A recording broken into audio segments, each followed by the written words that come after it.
এই টিকলা মিকলা সামগ্ৰী বিধেৰে যিকোনো হিচাপ বা গণনা কৰিবলৈ বহুত বেছি সুবিধা দেখিছেনে এটো টিপি থাকিলে এই ধৰণে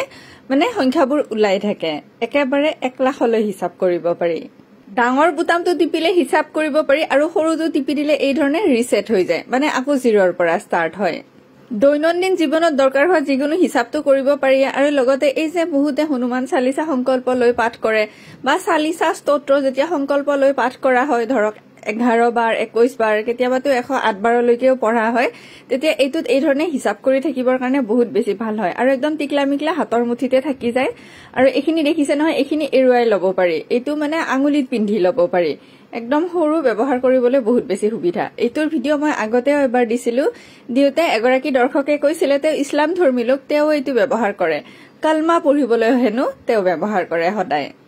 একেবাৰে সহজ এই ধৰণে আঙুলিত পিন্ধি লব পাৰি আৰু হাতৰ মুঠিটো সোমাই যায় মানে একদম টিকলা মিকলা যদি আপুনি ধৰক খুদেও নেদেখা কিবা হিচাপ কৰিব বিচাৰিছে তেনেকুৱা হলেও মানে সুন্দৰকে হিচাপ কৰিব পাৰি যি সকলৰ গুৰু দীক্ষা হৈছে তেওঁলোকৰ কথা মই কোৱা নাই তেওঁলোকৰটো এটা বেলেগ পদ্ধতি আছে তেনেকৈ মন্ত্ৰ জাপ কৰিব লাগে কিন্তু যি সকলৰ গুৰু দীক্ষা হোৱা নাই তেওঁলোকে দৈনন্দিন মন্ত্ৰ জাপ কৰে মানে গুৰু দীক্ষা নোহোৱাকৈ আসলতে তেনেকে মালা ধৰিব নালাগে হেতু এটা নিয়ম আছে তেনেকুৱা ক্ষেত্ৰতো যি মন্ত্ৰ জাপ কৰে বা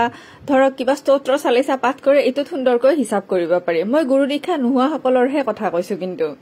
মই যেতিয়া স্তোত্ৰ বা চালিসা পাঠ কৰো হেয়াটো ৰুদ্ৰাক্ষৰ মালাত বা তেনেকে কৰা নহয় দিয়কচোন তেতিয়া কিন্তু মই এটো ব্যৱহাৰ কৰো খুব বেছি সুবিধাৰ হয় মই আগতেও এটোৰ লিংক দিছিলো তেতিয়া সকে বহুতে কিনিছে ন কিনি ব্যৱহাৰ কৰি কেনেকুৱা পাইছে কবচোন আৰু যি সকলে নাজানে তেওঁলোকৰ সহায় হ'ব বুলি এটো মই দিলো আৰু এটো কিনা লিংকটো যদি আপোনালোকক লাগে কমেন্ট কৰিব মই নিশ্চয় দি দিম দিয়ক বেছি দাম নলয় 150 ৰ পৰা 200 টকাৰ ভিতৰতে পাই যায় আৰু একেলগে তিনিটা থাকে